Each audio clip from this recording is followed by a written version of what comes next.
بسم الله والصلاة والسلام على رسول الله. هنتكلم النهاردة عن مدرب النادي الأهلي الجديد أو المستجدات بخصوص المدرب الجديد.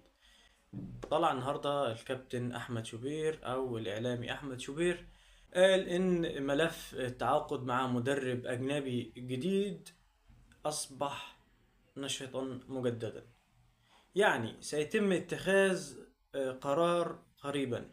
معنى الكلام ده ايه، او معنى اللي وصل لنا ده ايه؟ ان الاهلي مش هيتعاقد مع مدرب اجنبي في الوقت الحالي غير عند التوقف الدولي في ديسمبر.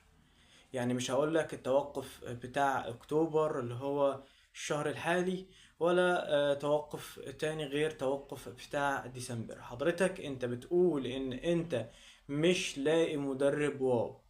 طب ما كان قدامك برونو لاجي البرتغالي، مدرب قمة من التكتيك، قمة من التفكير، قمة من الشخصية، وكان هيفيدك جدا. طبعا احنا اتكلمنا قبل كده عن المدرب برونو لاجي البرتغالي، انه مدرب عالي جدا من حيث السي في ومن حيث الانتصارات اللي قدمها مع النادي البرتغالي بنفيكا. حضرتك انت بتقول مش لاقي مدرب واو. طبعا الخلافات اللي كانت بينكم خلافات مالية. طب انت عشان تدور على مدرب واو هيكون في خلافات مالية. طب ما عندك برونو لاجي كان يعني فخم، يعني مدرب رايق جدا هيناسب الفورمة بتاعت الاهلي في الوقت الحالي.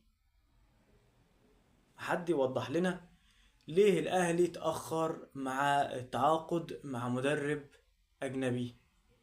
هو الكابتن عماد النحاس مقصرش معانا بحاجة. طبعا لعب 10 مباريات بين الموسم الماضي والموسم الحالي، تعادل في مباراة وفاز في 9 مباريات. بالنسبة للكابتن عماد النحاس هايل جدا، هايل الكابتن عماد النحاس، مش وحش.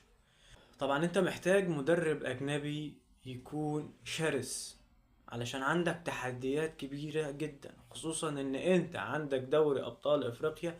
لو ما لعبتش بنفس الندية اللي بيلعب بيها بيراميدز، يعني الاقوى حاليا في دوري الابطال هو بيراميدز.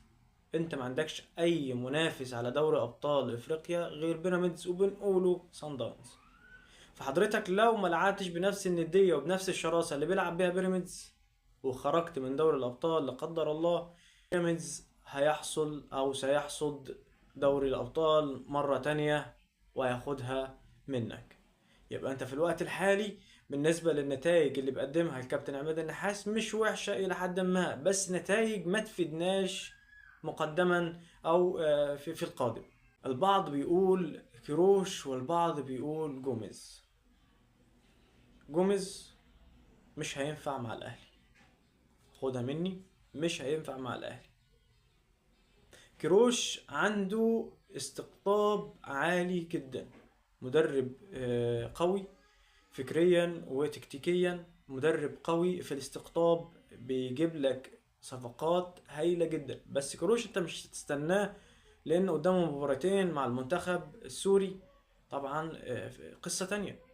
انت بتدور على مدرب اجنبي يفيدك في الايام اللي جايه، خصوصا ان انت عندك مباريات قويه زي ما انا قلت، بيراميدز، سان داونز، دوري ابطال افريقيا، عندك الدوري المصري.